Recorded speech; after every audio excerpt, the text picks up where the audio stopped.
Boa tarde a todos. Meu nome é Alfredo, sou residente do primeiro ano aí da especialização em terapia intensiva e hoje nós vamos conversar um pouco sobre os procedimentos dialíticos na UTI.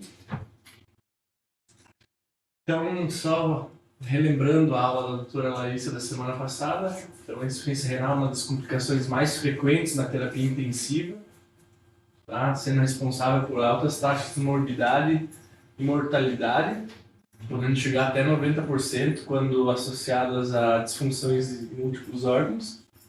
Então, a insuficiência renal a gente pode tratar com tratamento clínico ou a própria diálise, sendo ela indicada, ela tem essas indicações absolutas e as indicações objetivas. Mas sempre o objetivo é tirar água e soluto através de uma membrana semipermeável. Tá? Então, eu trago aqui as principais urgências dialíticas, né, e as indicações relativas. Então, sintomas de uremia, assim como pericardite, encefalopatia, neuropatia, sangramento por conta da uremia, então entram aí como indicações de urgência dialítica, então indicações absolutas, né, uma hipercalemia refratária, que é considerada assim com potássio acima de 6,5, com anormalidades já no eletro, então são indicações de diálise de urgência. Então, óligo ou anúria, que são refratárias, ou mesmo uma sobrecarga de volume no paciente, são indicações absolutas. E também a acidose metabólica refratária, aqui considerada com pH de 7,1. Algumas outras referências dizem menor de 7,2. Tá? E a gente tem as indicações relativas, né, que são quando você quer fazer um controle metabólico, né, excretar ureia, qualquer distúrbio eletrolítico, uma disfunção de ácido base, ou mesmo um manejo de volume, onde você quer que você tire volume para você poder infundir outro tipo de volume, né, como se fosse, eu quero colocar sangue, né, hemácias, mas ele já está com uma sobrecarga de volume, tá? Qualquer anormalidade eletrolítica, como hiponatremia, hipernatremia ou hipercalcemia também são indicações de diálise. Tá? Símile da lise tumoral que curse com hiperuricemia ou hiperfosfatemia também é uma indicação. Uma acidose lática refratária, tá? Algumas envenenamentos ou mesmo superdose de medicamentos também conseguimos tirar com a diálise.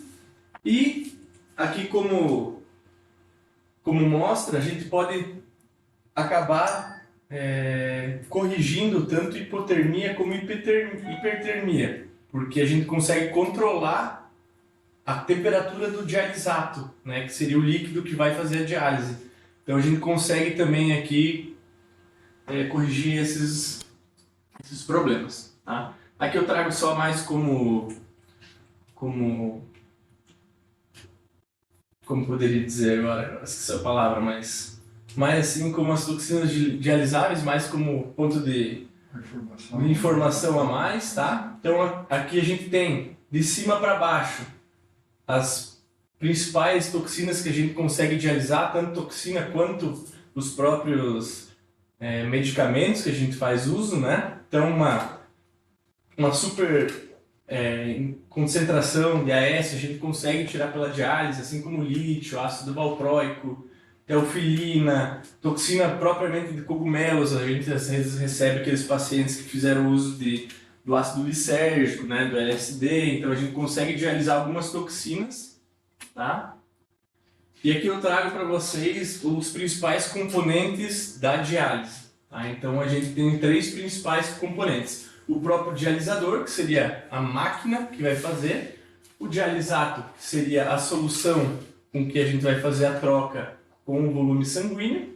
E também daí os catéteres e mais os sistemas de transporte que compõem também a própria máquina de diálise, né? Então o dialisador, que seria propriamente o que faria, né, a troca desses substratos e tanto líquido também. Então ele é um sistema de fibras ou folhas paralelas, nos quais vão fluir por um lado o sangue e no outro lado vai fluir o dialisato, formando uma membrana semipermeável, tá? Geralmente é usada a celulose sintética por ser mais biodisponível, mais aceita pelo próprio organismo, tá? Então vai fluir os solutos e os fluidos. O dialisato. Então o dialisato é aquelas bombonas que a gente vê embaixo da máquina, né? No qual a gente pode mudar a concentração. Então você quer tirar bastante sódio? Você muda a concentração para pouco sódio, né? E podemos daí mudar também a concentração de potássio, cálcio, magnésio, próprio cloreto, né, bicarbonato e a glicose. E os catéteres, que são aqueles catéteres que nós próprios funcionamos, e o sistema de transporte, que seria, né, a heparina, do dialisador para a máquina, para o paciente e tudo mais. Então, os princípios da diálise, tá? A gente tem dois principais princípios, que seriam o princípio da difusão e da convecção. Tá? A difusão vai depender da diferença da concentração daquele eletrólito no sangue para o dialisato. Então, quanto maior a diferença, maior a troca, né? Vai depender também do coeficiente transmembrana, que vai depender aí da porosidade do filtro, da espessura também da membrana, tá? E sempre fazendo um mecanismo de contracorrente. Então a gente tem aqui, ó, a membrana, o sangue passa por um lado e o dialisato vem do outro lado. Isso garante que a concentração desses eletrólitos fique constante durante toda a membrana. Tá? Então isso ajuda na diálise propriamente dita. E outro mecanismo é o mecanismo da convecção, tá? Que é a pressão que o líquido faz nessa membrana, retira o fluido do sangue para o dialisato, tá? Então vai depender do fluxo do fluido e da pressão transmembrana, né? Qual que é a pressão sanguínea que tá passando pela membrana e qual que é a pressão do dialisato, fazendo uma pressão transmembrana, né? Uma diferença de pressão, e dependendo também aí do coeficiente de filtração. Esse coeficiente de filtração é a capacidade do eletrólito em si acompanhar o líquido que passa de um lado para o outro, né? Que seria do sangue para o dialisato. Então, os métodos. A gente tem três principais métodos, que seriam o intermitente, a contínua e a diálise peritoneal.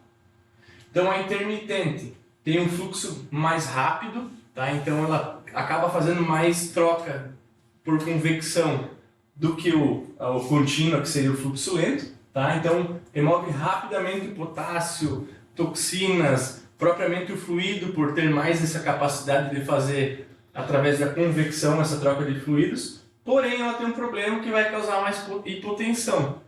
Então a gente tem que usar ela mais naqueles pacientes mais estáveis hemodinamicamente.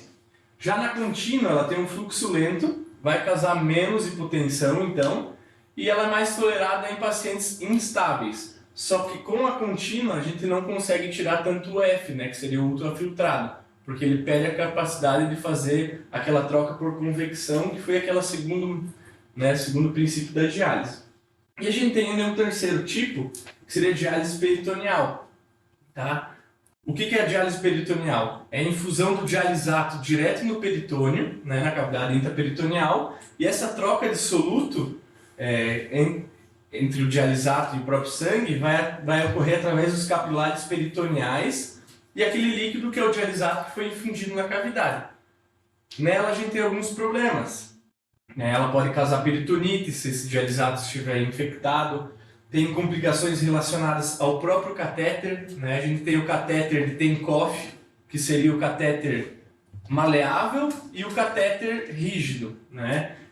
Já o rígido pode fazer até perfuração de alças e também podendo causar atelectasia, né? A infusão de líquido dentro da cavidade peritoneal pode causar hipoinsuflação pulmonar, causando atelectasia ali, principalmente em lobos inferiores. Tá?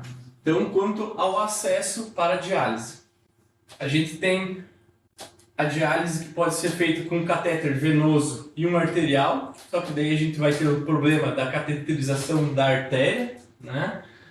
Então, por isso que a gente usa principalmente os catéteres venosos, né? Tanto triplo quanto duplo lumen, tá? A diferença do triplo para o duplo lumen é que o triplo tem mais um acesso só que não está relacionado à diálise, mas ela pode ser feita para infusão de drogas vasoativas, e é um acesso venoso como um qualquer, né, no central. Então, o mais usado é esse duplo lumen, né, que pode ser usado para hemodiálise de emergência, e ele pode ser tanto usado para diálise intermitente, que é aquela de fluxo rápido, que faz ultrafiltração, ou a diálise contínua, que é uma diálise que pode ser usada em pacientes mais graves que têm hipotensão. Tá? Então, assim, o acesso à técnica de excelência seria sempre usar um ultrassom. A gente sabe que, na realidade, a gente não tem ultrassom em todos os hospitais, às vezes são várias UTIs, temos um ultrassom só, então, por teoria, seria sempre um catéter, né, passado aí com ultrassom. Sempre preferindo jugular e femoral, tá? Por que isso? Porque se você pensar num paciente que vai virar um dialítico crônico, a fístula arteriovenosa geralmente é feita nos membros. Se a gente pega um catéter de diálise numa subclávia, pode estenosar e a gente acaba perdendo aquele membro, né, para fazer a diálise. Mas assim, não é contraindicado, não é uma regra que não possa fazer subclávia. Se o paciente precisa, tua técnica melhora de subclávia, o paciente está precisando de uma diálise de emergência, não tem problema você fazer. Quanto à anticoagulação, tá? Então, geralmente ela é indicada para a perviedade do circuito, do nosso catéter, tá? E também do circuito, né, da própria máquina da diálise. Então você pode fazer anticoagulação sistêmica, tanto com heparina, né, não fracionada ou de baixo molecular, não tem diferença em estudos, ou mesmo com inibidores de trombina, como a dabigatran. Tá? Você pode fazer a anticoagulação regional, né, que é você heparinizar o catéter, tanto com heparina ou citrato, e ainda tem alguns métodos que não precisam usar anticoagulação. Geralmente, não anticoagular é mais relacionado com a diálise peritoneal, e não aquelas, né, com acesso. E para terminar, é a parte de medicamentos, tá? Então, assim, a gente tem que sempre pensar, na insuficiência renal, alguns medicamentos eles são excretados via renal, então ele tem que ter um ajuste da dose para manter a dose ideal. Mas também na diálise, ele pode acabar saindo junto, né, para o dialisato na hora da diálise. Então, o ajuste de medicamentos com insuficiência renal aguda sempre deve ser realizado para evitar a superdose, mas aquele paciente que dialisa, tá, às vezes tem que repor para evitar uma subdose, tá? Então alguns antibióticos ainda vão vão ter ajustes para a função renal que o paciente tem, além de ter que fazer uma dose adicional, né, depois da diálise, como é o caso da vancomicina, né, o Kefazol, né, cefazolina também, geralmente é optado por fazer a dose depois da diálise, porque ela acaba sendo, né, dialisada junto. E também vai variar de acordo com o tipo de diálise. Alguns antibióticos eles acabam sendo mais dializados por convecção do que difusão. Então, se for uma intermitente, onde o princípio principal dela seria a convecção, seria mais interessante você, né, fazer a dose depois da diálise. Do mesmo jeito, alguns antibióticos são dialisados mais frequentemente pela difusão, então seria mais importante você pegar e fazer uma diálise, né, contínua, que tira mais por difusão. Tá? E assim, na diálise contínua, que é aquela de fluxo baixo, alguns antibióticos com tamanho molecular pequeno acabam sendo dialisados mais. Então, todo antibiótico, né, a gente tem sempre as tabelinhas lá, alguns aplicativos para a gente poder recorrer para saber como que a gente vai fazer esse antibiótico quando o paciente tem insuficiência renal ou está dialisando, né? Então, sempre pensando que o paciente que tem insuficiência renal acaba acumulando esse antibiótico e o paciente que faz a diálise acaba depurando mais esse antibiótico, os dois necessitando do ajuste da dose. Então, seria praticamente isso. Obrigado.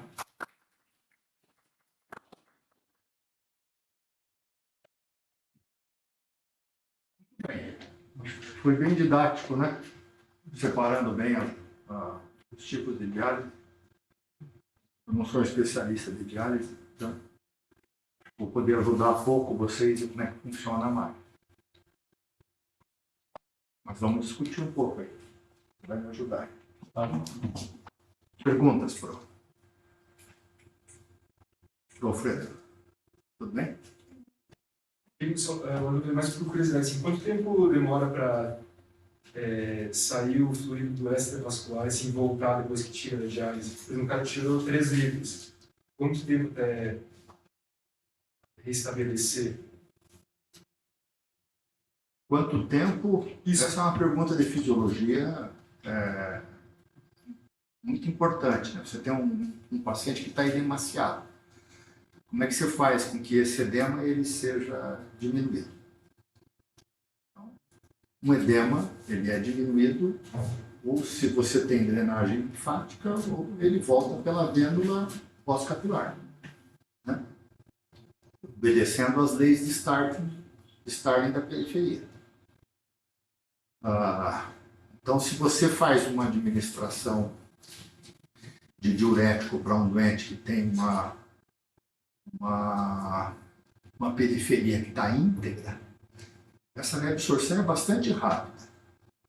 Mas a maneira de agir vai ser eliminar só de água pelo rim, diminuir a volemia, diminuir a pressão hidrostática na vênula pós-capilar e fazer uma reabsorção de líquido por um sistema de diferença de pressão, basicamente. De um modo geral, esse doente, quando ele diminui 2, 3, 5% da sua volemia, já há uma sinalização na vênula pós-capilar de um gradiente aumentado de pressão do interstício para dentro da vênula pós-capilar e uma reabsorção de líquido de volta. Isso faz com que o teu doente não sinta essa diminuição de volemia de forma significativa. Agora, você tem que estar entendendo de que essa reabsorção ela tem esse mecanismo de diminuir a volemia. Ele vai passar por um período em que vai haver uma diminuição pequena da pré-carga do ventrículo direito, da pré-carga do ventrículo esquerdo, uma diminuição do volume sistólico, uma diminuição do débito cardíaco, para que haja, consequentemente, uma diminuição da pressão arterial e, consequentemente, uma diminuição da pressão na vênula pós-capilar e uma reabsorção desse líquido. Alguns doentes, se tiverem uma função cardíaca muito ruim, essa administração do diurético pode transitoriamente causar um pouco de hipotensão, causar um pouco de perda da perfusão periférica no doente crítico, porque ele está no limite inferior do seu volume sistólico, do seu débito cardíaco, e para poder fazer aquela reabsorção, ele pode eventualmente piorar um pouco o lactato, pode fazer uma oliguria transitória. Se esse doente estiver inflamado, pior ainda. E se esse doente estiver inflamado, ele tem uma circulação periférica que você tem perda da membrana capilar. Você tem uma transsudação e quase que uma exsudação de líquido obrigatória do intravascular para dentro do interstício.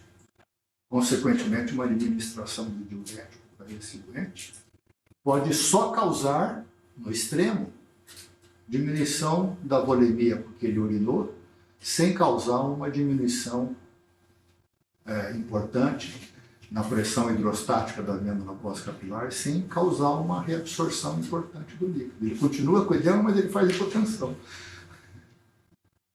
Transfere esse mesmo conceito para uma máquina de diálise. Uma máquina de diálise, você, principalmente se você ultrafiltrar, você vai tirar líquido desse interstício durante 1h30, 2 horas. Quanto mais rápida for a sua diálise, se a diálise lenta, vai tirar mais lentamente. Mas a única forma de você tirar líquido dentro do interstício vai ser diminuindo a pressão hidrostática na vênula pós-capilar. Né? Não tem um outro mecanismo. E essa diminuição ela vai significar Ela só vai acontecer se você diminuir a bulimia um pouco, pelo menos que transitoriamente, até que você sinalize os teus sistemas de compensação, fazendo vasoconstrição periférica, etc. Mas vai causar um pouco de hipovolemia, um pouco de diminuição da pré-carga, um pouco de diminuição do débito cardíaco. Se esse doente estiver muito inflamado, tiver com hipoalbuminemia, por exemplo, junto, ele faz edema obrigatório. Se você, para poder tirar a mesma quantidade de edema do interstício, vai precisar de mais hipovolemia. Ou um doente muito inflamado pode não conseguir tirar, você só causa só hipotensão nesse doente. E ele continua com edema.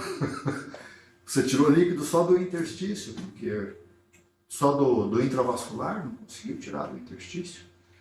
Então isso é muito difícil de você mensurar de uma forma assim, objetiva. Quanto tempo eu vou levar?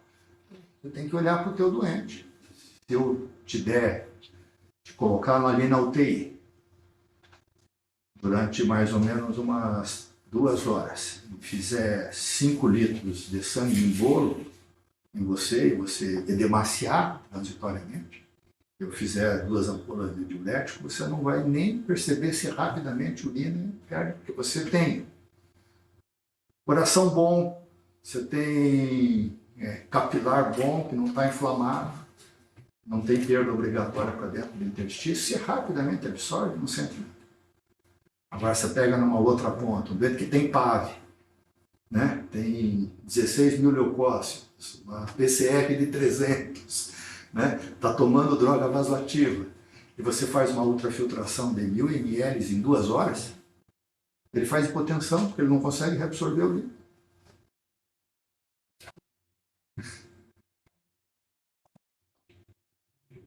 Deu para responder? Como o troço é muito mais dinâmico, você tem que contextualizar a fisiologia para o doente que você estiver atendendo. Por causa disso, a ideia de que as diálises lentas fazem mais sentido para poder fazer diálise, para eventualmente tirar o volume do doente, e as diálises intermitentes, que são feitas em 2 horas, um pouco mais prolongadas, 3 horas, 4 horas, né? Que elas fazem uma retirada de líquido dentro do espaço intravascular mais lentamente. Se esse teu doente está numa pré-carga, já no limite da compensação, um pouco que você tira da pré-carga e que não consegue compensar do interstício, ele vai fazer hipotensão, você vai precisar de aumentar a droga vasoativa, né? E pode terminar a diálise com o doente tirando 2 litros, ou tendo que parar na metade, ele não reabsorveu. Reabsorveu não foi porque o método te disse que tirava em 2 horas, mas não tirou. É porque o doente não conseguiu reabsorver o líquido dentro do interstício dele. O doente inflamado tem edema obrigatório. Para você retirar líquido de um doente inflamado, tem que diminuir muito a pressão venosa pós-capilar. Um doente hipoalbuminêmico também. Um doente que tem albumina normal, aquele doente que voltou, né? Já está no 3º dia de antibiótico, o PCR está caindo, você olha para o hemograma, ele está melhorando. Então, para e passo, a microcirculação também está se tornando mais íntegra. E esse líquido vai retornar para dentro do interstício. Diminuir um pouquinho de droga vasoativa significa que esse doente talvez já esteja um pouquinho mais tolerante a uma diminuição da pré-carga. Então, está na hora de fazer, de tirar mais líquido. Pode tirar mais rápido e vai testando, né? Para poder ver o que o doente responde.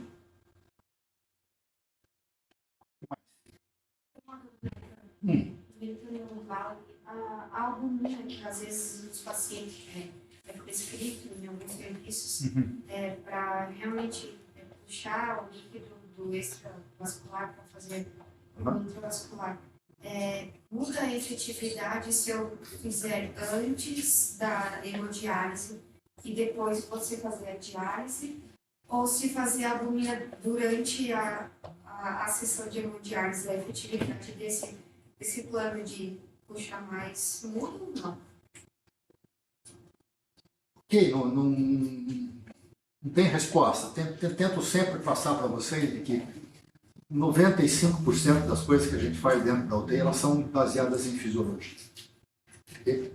Então, primeiro, quanto tempo dura uma albumina que o teu fígado produz? Alguém sabe? Quantas horas? Quantos dias? Quantos meses? Quantos anos? Dura 21 dias. Okay? Uma albumina produzida no fígado, ela dura, você marca ela com time isótopo, alguma coisa, tem 21 dias de vida média. A albumina que você administra por doente, quanto tempo de vida média ele tem? Em torno de 8 dias.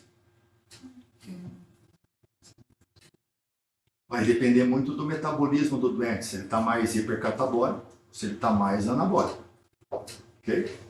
Então a curva dos 21 é assim, tem um desvio padrão pequeno, 18, 20, 21, 22, 24. A curva dos 8 é assim, ó.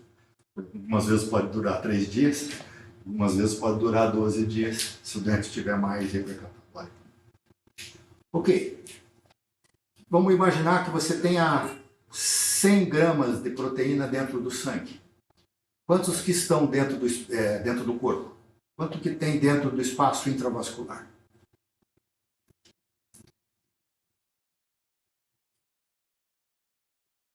% 28%. Podemos arredondar para 30%.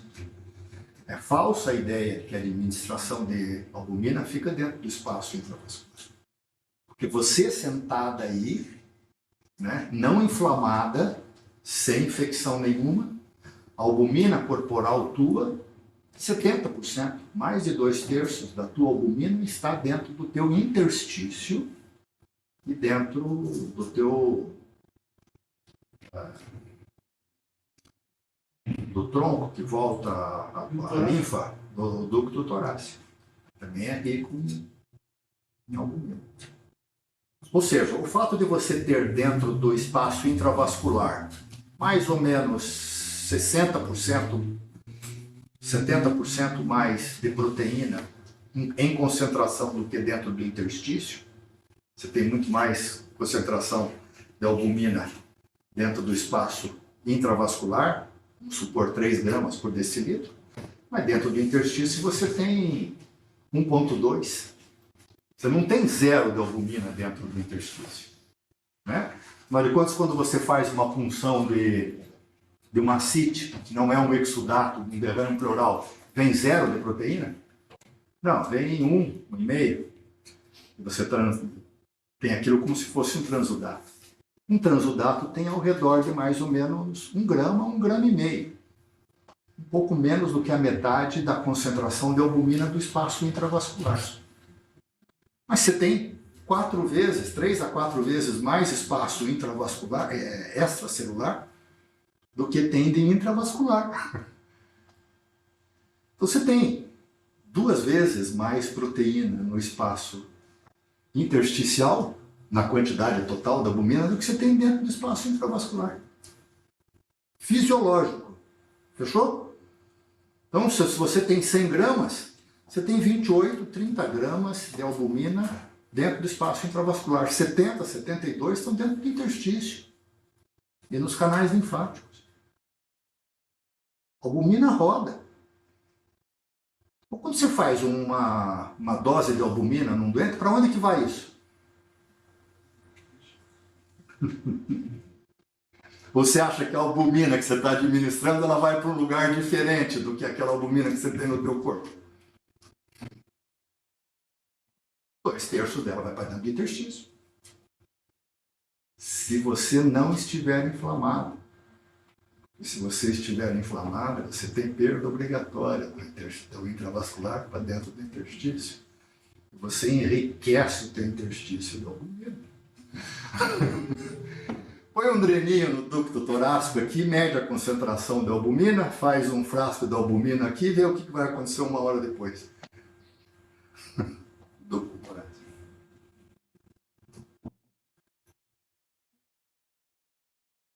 Manter 3 gramas de albumina no intravascular, num doente crítico, num doente inflamado, hipercatabólico, É um sufoco. Você faz a tua albumina hoje, ela vai tudo para dentro do interstício, dentro faz ascite, tem albumina dentro da ascite, ele tem derrame pleural, tem albumina dentro do derrame pleural.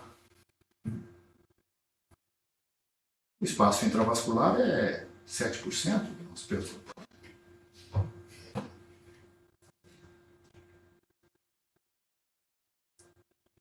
Então, como é que eu faço para poder aumentar, hein?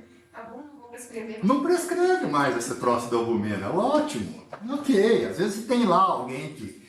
Não, talvez se a gente aumentar um pouco, diminuir um pouco a pressão, aumentar a pressão, desculpa, um corte, eu consigo trazer um pouquinho mais de líquido, faço um diurético junto, enquanto a albumina está passando por ali, antes dela entrar dentro do interstício, antes dela entrar dentro da ascite, antes dela entrar, quem sabe aumenta um pouquinho. Tem vários trabalhos que mostram que não aumenta, e vários trabalhos assim, de descrição de caso, que isso ajudou, mas não comparadores. Se quiser fazer um pouquinho de albumina e achar que isso pode fazer um efeito, você tem que aproveitar um tempo muito específico da albumina dentro do vaso. Então não dá para poder fazer albumina durante 1h30. Isso não vai mexer na tua albumina sérica. Tem que concentrar essa albumina. E esperar que transitoriamente essa albumina intravascular possa te ajudar a aumentar um pouco a volemia, que possa ser perdida por uma ampola de diurese. Não faz sentido do ponto de vista fisiológico você imaginar que, transitoriamente, quanto mais rapidamente você fizer albumina, desde que o doente suporte, não faça congestão, não esteja edema agudo de pulmão, você concentra no tempo, faz essa albumina rápida e logo depois faz o uso do diurético. Do ponto de vista fisiológico, isso tem justificativa, mas essa ação vai ser muito transitória. E a diferença vai ser pequena na maior parte das vezes. Ok? O que mais? Respondi também? Quanto tempo dura uma albumina no sangue? Uma albumina que você produz, quanto tempo dura? Você perdeu a coisa mais importante da aula. Ana, quanto tempo dura? 21 dias. 21 dias, cara.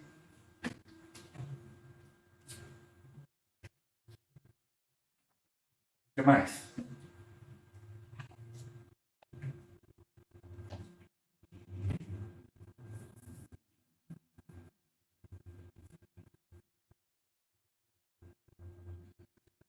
Então, acho que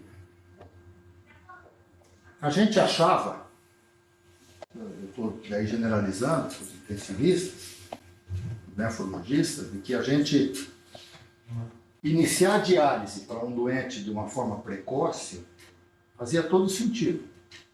Né? Eu tenho um doente dentro da UTI que ele está séptico, ele começa a fazer o ligura, a creatinina começa a subir, eu percebo que eu estou numa fase que eventualmente estou aumentando droga bailoativa, que muito provavelmente esse doente vai desenvolver uma disfunção renal por alguns dias, eu não espero um segundo HIT, uma segunda batida, uma segunda injúria. Né? Ou seja, eu não posso esperar em fisiologia existe uma coisa que é o priming e o burst, né? Eu já falei isso para vocês, por que vocês tomam 2 vacinas? 2 vezes? Não? Porque para a maior parte das vezes, a primeira vacina ela é um priming, assim dito. Uma palavra, não sei, eu não consigo traduzir direito, é como se fosse assim, eu te sensibilizo. Eu preparo você e você começa a desenvolver uma série de anticorpos contra aquela injúria. Okay? Mas a produção de anticorpos ela é relativamente pequena, só com o prime. Quando eu faço uma segunda dose, depois de quanto tempo leva para produzir um clone de célula T, de plasmócito e de produção de imunoglobulina, leva 7, 10, 14 dias, certo? Então você faz um prime, 14 dias depois, ou 21 dias depois, você faz uma segunda dose. Essa segunda dose, como as células já estão sensibilizadas, já estão com o prime, elas explodem. Aí você faz um burst da produção de imunidade. Então, para a maior parte das infecções que a gente tem, essas imunizações, você faz um prime e faz um burst. Alguém lá atrás, na década de 70, quando se começou a descrever disfunção e falência de múltiplos órgãos, tinha uma ideia muito legal, que era a ideia de que os doentes que desenvolviam disfunção e falência de múltiplos órgãos geralmente tinham 2 hits. Duas lesões. É como se o doente tivesse um acidente, ele faz o primeiro hit, aí ele vem, e aí você enche ele de sangue. Esse sangue, que já pega toda a fase de imunologia, aquela que é da primeira resposta, da fase imunológica, já exacerbada, esse segundo manteria a persistência dessa resposta de fase aguda durante mais tempo. Isso estaria relacionado com disfunção e falência de múltiplos órgãos. Isso tem, de alguma forma, alguma correspondência com a prática clínica. E vocês devem perceber que às vezes chega um doente muito grave, você recupera, ele melhora rapidamente, e no dia seguinte ele está bem. Vocês, né? Mas se esse doente ele dá uma engripada, dá uma engasgada, né? Tem uma dificuldade para poder entubar, ele faz muita hipoxemia, tem uma hipotensão que é muito persistente, ele acaba recebendo muito sangue, acaba sangrando depois e tendo que receber uma nova transfusão. Esses segundos hits, de um modo geral, estão muito relacionados com disfunção orgânica. Então se acreditava que você pega um doente com insuficiência renal e você diz assim, tem 50%, 60% de chance de precisar de diálise. Por que eu vou esperar um segundo hit? Por que eu vou esperar que ele desenvolva congestão? Por que eu vou esperar ele desenvolver hiperpotassemia? Por que eu vou esperar ele desenvolver acidose? Eu já sei que ele vai desenvolver insuficiência renal. Então eu vou começar a diálise agora, hoje. Com isso eu evito o segundo hit. E com isso eu melhoro o prognóstico desse doente. Acho que é uma informação importante para vocês, já que nós não somos nefrologistas, nós não vamos montar as máquinas de diálise, mas chamar a diálise no momento certo é fundamental. Acho que assim, as coisas meio que se resolveram com esse estudo, chamado de ACNIC. A gente falasse aqui mesmo, publicado em julho de 2016, uma estratégia de início da terapia de reposição renal nas unidades de terapia intensiva. Uma estratégia que comparou 300 doentes com uma estratégia precoce e 300 doentes com uma estratégia tardia.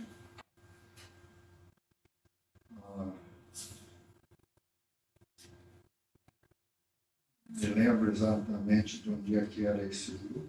Deixa eu ver se eu consigo achar aqui. É francês. Francês, tá, também sim. Obrigado.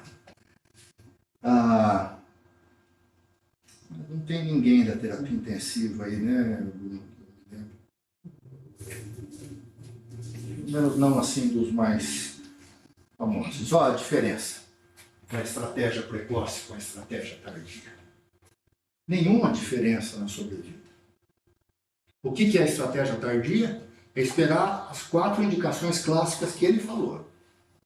Tem as indicações absolutas, as indicações relativas. As 4 absolutas são as 4 clássicas: hiperpotassemia, acidose metabólica, congestão e uremia, sinais de uremia. A uremia é mais fácil da gente identificar no dente que está conversando, né, falando, que ele começa a ficar com encefalopatia. Dente de UTI, isso é muito discutível. Alguma coisa entre 200 a 300 de ureia.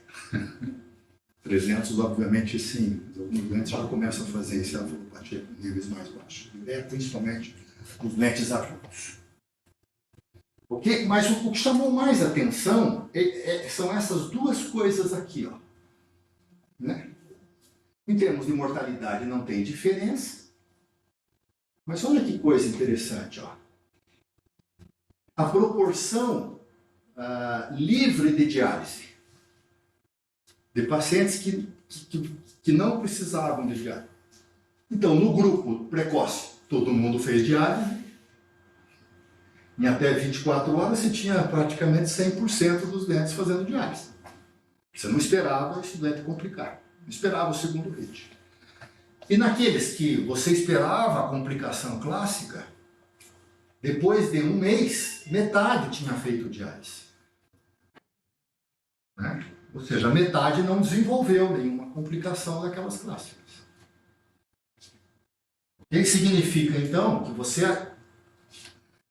estabelecer na tua rotina diária da UTI uma estratégia precoce, você está dialisando metade dos dentes que não precisariam.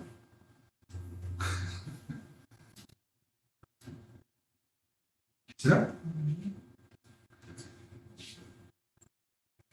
Desde que você estabeleça que só vai fazer nessas 4 circunstâncias.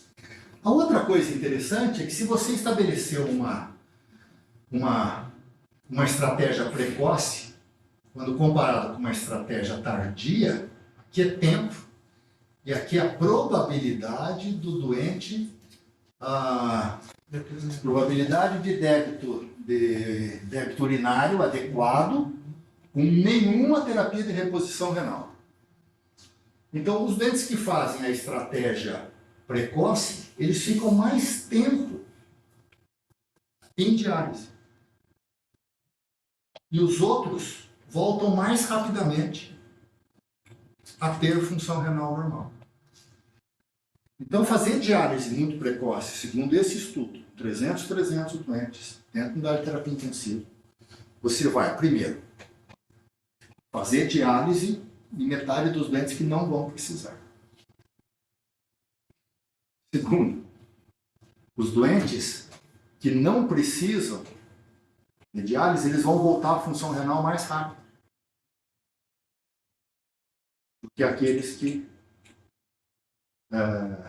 você iniciou precocemente. Isso, obviamente, está demonstrando que você colocar um doente em diálise, a própria membrana causa inflamação. A própria membrana também pode causar um RIT adicional. E que isso pode causar um retardo do retorno da função renal normal. Okay? Nós não estamos falando aqui de necrose tubular aguda. Estamos falando daquela lesão da injúria renal, em que a maior parte dos doentes que vocês encontram nas UTIs hoje não tem necrose em grande proporção. Eles têm injúria renal, tem um cadílio 2, um cadílio 3, com elevação da creatinina, com diminuição do débito urinário, mas não fez necrose. Esse doente pode precisar uma semana, 2 semanas de diálise, porque ele fica instável hemodinamicamente. Até essa época, a gente preferia não esperar esse doente entrar em necessidade de emergência de diálise, e preferia fazer diálise mais precocemente. Isso aqui a gente meio que parou, a maior parte dos serviços hoje deve tomar cuidado em ficar fazendo prescrição precoce de diálise. Dá para entender isso? Ok. Quando esse estudo foi mostrado numa reunião ali no Cajuru com os estudantes, eles me alertaram para uma coisa assim. Pois é, doutor Alva, mas você sabe que ontem a gente teve uma discussão porque tinha um paciente lá na UPA que queriam transferir para cá porque ele tinha insuficiência renal e que ia precisar de diálise. Aí a gente disse assim, mas ele tem congestão? Não, não tem. Tem acidose? Não, não tem. Tem hiperpotassemia? Não, não tem. Tá urêmico? Não, não tá, mas ele pode precisar. Bom, se ele pode precisar, ele não precisa de vir para cá. Ele fica aí na UPA. Hello? Não, não. Um doente com insuficiência renal pode precisar de diálise, ele tem que vir para a UTI. Porque se você tiver a estratégia do início da terapia de reposição renal tardia, ela não pode esperar 24 horas para ser transferida. Você tem que estar dentro de um hospital que tem um serviço de diálise que pode iniciar a diálise a qualquer hora.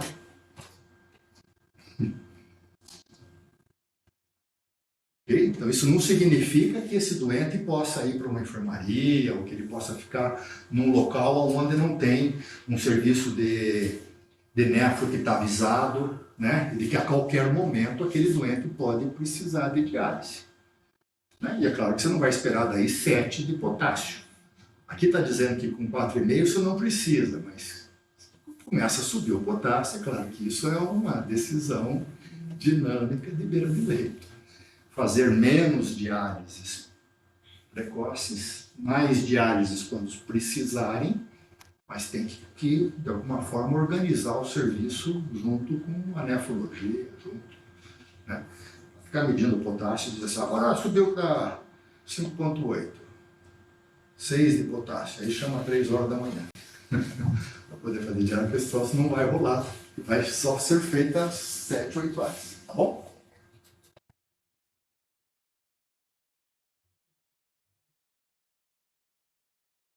Agora, recentemente, o Akiki de 2016 foi publicado aqui durante a pandemia. A gente não revisou esse artigo aqui, que é o START. Aqui vai.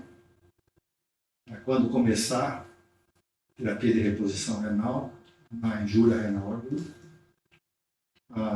aí do grupo, o melhor grupo que faz medicina intensiva no mundo, que é o grupo da ANZIC, da Austrália e da Nova Zelândia. O mesmo modelo, só que daí nós estamos falando de 1.500 doentes, 5 vezes mais em cada um dos grupos. Uma estratégia acelerada, tem disfunção renal, começa a fazer diálise dentro das primeiras 12 ou 24 horas, não me lembro. Na tardia, espera 72 horas para poder ver se ele desenvolveu a mesma insuficiência renal. Resultado? Igual. Mesma coisa. Nenhuma diferença na sobrevida. Que diferença de sobrevida de 90 dias. Ok? E aqui tem a dependência de diálise em 90 dias. Veja que na estratégia acelerada 10%, na estratégia tardia 6%.